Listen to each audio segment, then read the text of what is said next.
Well, hello and welcome to my video. My name is Hannah Barker, and today we're going to be talking about family caregivers.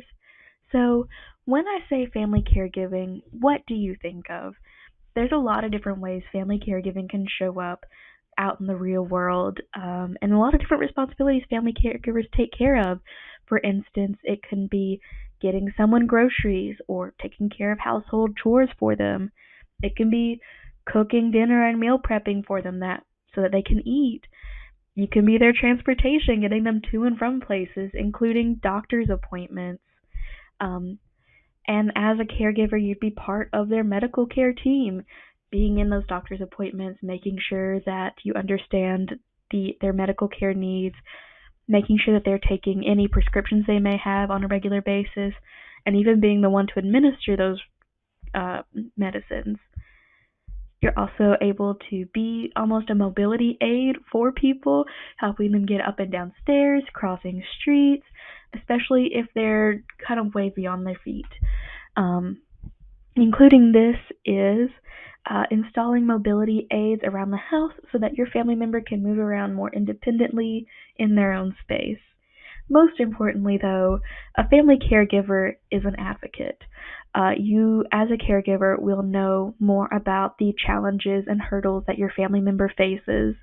Uh, and in doctor's appointments or other places like that, where their voice needs to be heightened, you will be able to make sure that they get the care and respect they deserve. Now, as a caregiver, there's a lot of different ways families can look.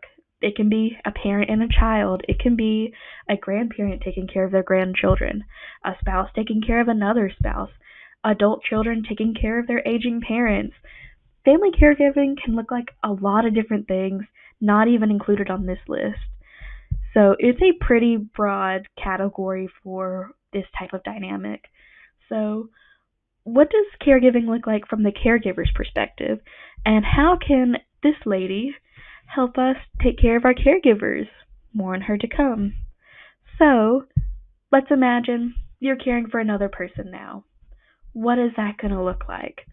Well, researchers interviewed young caregivers to figure out how they dealt with the added responsibilities of caregiving on their lives. They found that there were typically three ways that people dealt with these caregiving responsibilities. The first one was to embrace it fully. This was they put their family members' needs above their own, made caregiving their entire life's work. I liken this to seeing in somebody's Instagram bio, mommy of so and so. This is their entire personality. They put their family members' needs above their own, and this can be great. Their family member is getting all the care that they need and in a timely manner. However, if they're putting their family members' needs above their own, they're neglecting theirs, so their needs might not be being met. Along with this, they can become socially isolated from how much caregiving they're doing, and that can lead to loneliness. So, for a long-term caregiving style, embracing it fully is not ideal. However, some people did take on this embracing style because they knew their time as a caregiver was limited. They were either doing interim caregiving while their family member transitioned into assisted living housing, or they were administering end of life care. They knew that as their time as a caregiver was short, so they decided to spend that time with their family, make those memories, and strengthen those relationships. The second way that people typically looked at caregiving was this struggle between taking care of their family member and their needs and this person that they love with their other tasks such as work and other family responsibilities and even commutes. One of the caregivers interviewed talked about how she worked a full 8-hour day, 40 hours a week job, drove an hour to go see her mom, take care of her, and then drive an hour back to go take care of her kids, get to bed, and do it all over again the next day. This, for most people, isn't going to be sustainable. This is burning the candle at both ends. So, what do these caregivers do? Well, they strike a compromise. You might think of this as setting boundaries. So in the instance of that caregiver I mentioned, she would bring her children to their grandma's house for grandma time, and while there, she would help kind of prep for the week, make sure that her mom had everything she needed to be independent while she was at work during that week. That way, she didn't have to commute as much, the time restriction wasn't as difficult, and everybody got their needs met. This balance had a little bit of a better perception of caregiving needs, and everybody's needs were getting met. However, there is one more way that caregivers talked about taking on the responsibilities, and this was integration. The idea of integration is that you take your caregiving needs and almost seamlessly weave them in to your daily life. There's a very little, if any, disruption to your routine, and the family member that you're caring for gets involved in your social life. So, for example, one of the caregivers interviewed talked about going to get brunch and mimosas with her girlies and bringing her grandma along with her. Uh, these caregivers had the most positive perceptions of their caregiving role. Everybody was getting socialized, everybody's needs were getting met, taken care of. But even with this positive integration method, there were some drawbacks.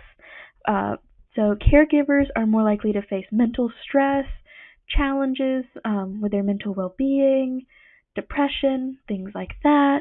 They're also more likely to get what I consider workplace injuries, where they might get injured in the line of their caregiving duties, straining a muscle. They're also more likely to get sick than people who aren't caregivers. And there's also this idea of frailty when it comes to caregivers, especially with those caring for people with dementia. There's this phenomenon where they have this unexplained weight loss and decrease in strength, they slow down, and they just overall get physically weak. This is all concerning, and what's especially more concerning is that about 55 to 70% of caregivers are women. So this is disproportionately affecting women, which, as a woman, very concerning to me. So what can we do to help our caregivers in our lives? Well, I'd like you to meet Dr. Matilda White Riley. She was a gerontologist and sociologist, and in 1983, she proposed this new way of looking at family relationships because she noticed that families as we knew it were changing. You see, way back when, families were structured a bit different than they are now. Families had more children in a given generation. However, those children, a lot of them didn't make it to adulthood, so these generations were a lot smaller. Along with that, adults didn't live as long, so we were having smaller generations and less generations living at the same point in time.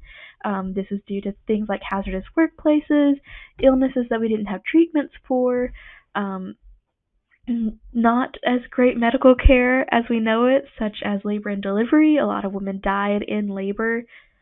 So families were a little bit smaller, a little more close-knit back then than they are now. Because now, thanks to modern technology and advances in medicine, we're seeing this growth of families. Most kids are making it into adulthood, and these adults are living longer. Grandparents are meeting their grandkids. Great-grandparents are meeting their great-grandkids. We have bigger generations and more generations in a family living at the same point in time. So it's a lot more relationships, and they can be a lot more complicated. So Dr. Riley proposed a new way of looking at them. She thought of this idea of a web. On the screen, you can kind of see the beginnings of this web. This is just a basic family, parents, 2 children, but why don't we expand that out and include the parents, siblings, and their parents? It gets a little more complicated, but even this doesn't show the full picture. This one would show the full picture. It's a whole lot of relationships. Everybody's connected to everybody, and because of this, there are a lot of relationships.